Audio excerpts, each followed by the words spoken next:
Hello, all.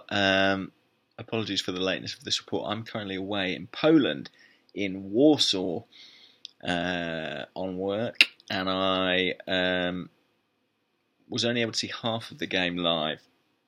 The rest I've just had to catch up on through reading match reports and highlights.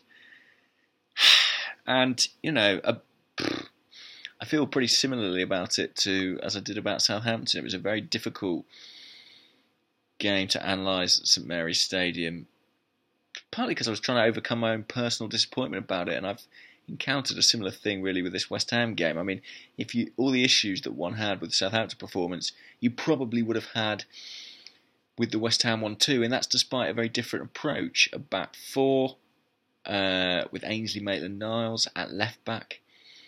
Who actually I thought did pretty well, given that he's playing out of position, given that it's not his natural position, given that he's not a regular in the Premier League. I thought he did all right there.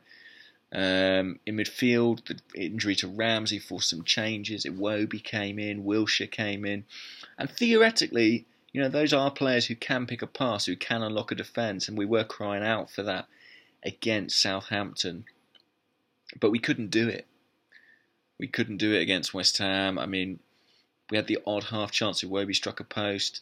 In the second half, I can think of Wilshere firing over in a good position, a few sort of shots in anger from the likes of Alexis and Xhaka. But given that we had about 70% of the possession, I think I'm right in saying that we had 3 shots on target. That tells you about the kinds of opportunities that came our way.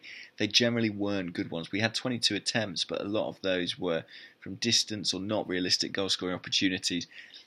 That incisiveness of our passing, that speed of our play, wasn't quite there, and ultimately this has to go down as 2 points dropped. I know West Ham got a good result at the weekend, but this is the sort of team we should be beating, and I think having dropped points to Southampton, we needed to go to West Ham and win. We haven't done that, and our record on the road looks pretty dismal right now.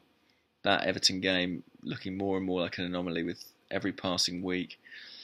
I think only once in Premier League history have we acquired less points from our first nine away games of the season.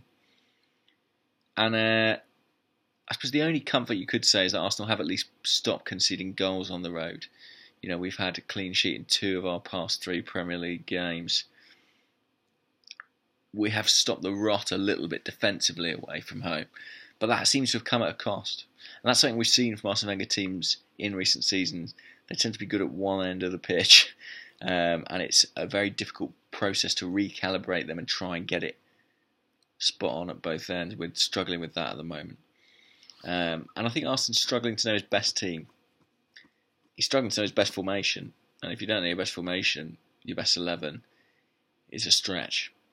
Certainly a stretch. But we've got a home game at least at the weekend in Newcastle a couple of days' time. I'll be at that, assuming all goes well getting home. There's not too much snow. So I'll be able to give you a more detailed match report then. But for now, thanks for watching and thanks for bearing with Arsenal. It's a bit of a slog right now. Cheers.